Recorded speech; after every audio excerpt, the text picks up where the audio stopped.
बहुत साल पहले की बात है। उत्तराखंड की हरी भरी वादियों में एक छोटा सा पहाड़ी गांव था, जिसका नाम धुनिया। यहाँ के लोग सीधे सादे थे, जिंदगी सरल थी, लेकिन दिलों में मोहब्बत की गहराइयाँ थीं। इसी गांव में रहता था मेयस आरवा न्याय, एक शांत, समझदार और कुछ कुछ कवि जैसा लड़का। उसकी दुनिया किताबों में बसती थी।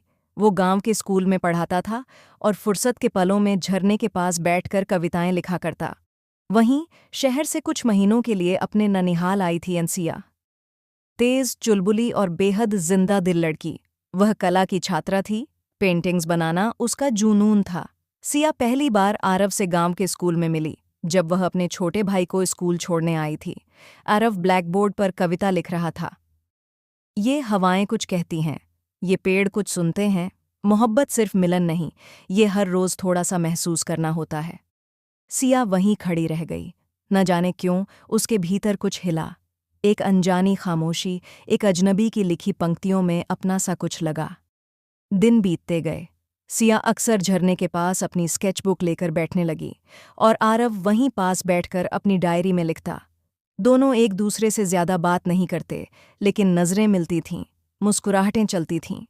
एक दिन सिया ने आरव से पूछा, तुम्हारी कविताओं में इतना सूनापन क्यों होता है? आरव ने मुस्कुराकर कहा, क्योंकि जिंदगी अब तक पूरी नहीं हुई। उस दिन के बाद दोनों हर दिन मिलने लगे। आरव की कविताओं में अब उजाले आने लगे थे और सिया की पेंटिंग्स में वो झील, वो झरना, वो पहाड़, सब अब एक नए रंग में ढल गए थे। सिया का गांव में रहने का समय पूरा हो रहा था। 1 महीने बाद उसे वापस शहर लौटना था। दोनों को एहसास हो गया था कि ये सिर्फ दोस्ती नहीं थी, ये मोहब्बत थी। लेकिन आरव ने कुछ नहीं कहा, क्योंकि वह जानता था कि सिया का भविष्य शहर में था और उसका इसी पहाड़ की मिट्टी में।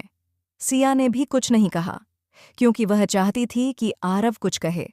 एक दिन सिया ने आरव को एक लिफाफा दिया, एक चिट्ठी, और कहा, ये तुम तभी खोलना जब मैं चली जाऊं। सिया शहर लौट गई। आरव ने चिट्ठी को खोला।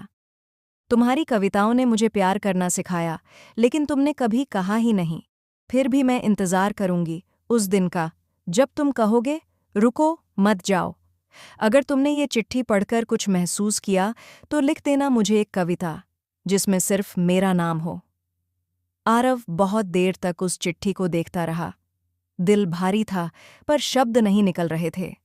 उसने उस रात कविता लिखी, पहली बार सिया के नाम से। सिया अब एक जानी मानी आर्टिस्ट बन चुकी थी। उसकी पेंटिंग्स में हमेशा एक पहाड़, एक झरना और एक कवि दिखाई देता था, धुंधले रंगों में। एक दिन एक किताब रिलीज हुई। नाम था सिया, मेरी अधूरी कविता। लेखक आरव राणा। पुस्तक की पहली कविता वही थी, जिसमें सिर्फ उसका नाम था।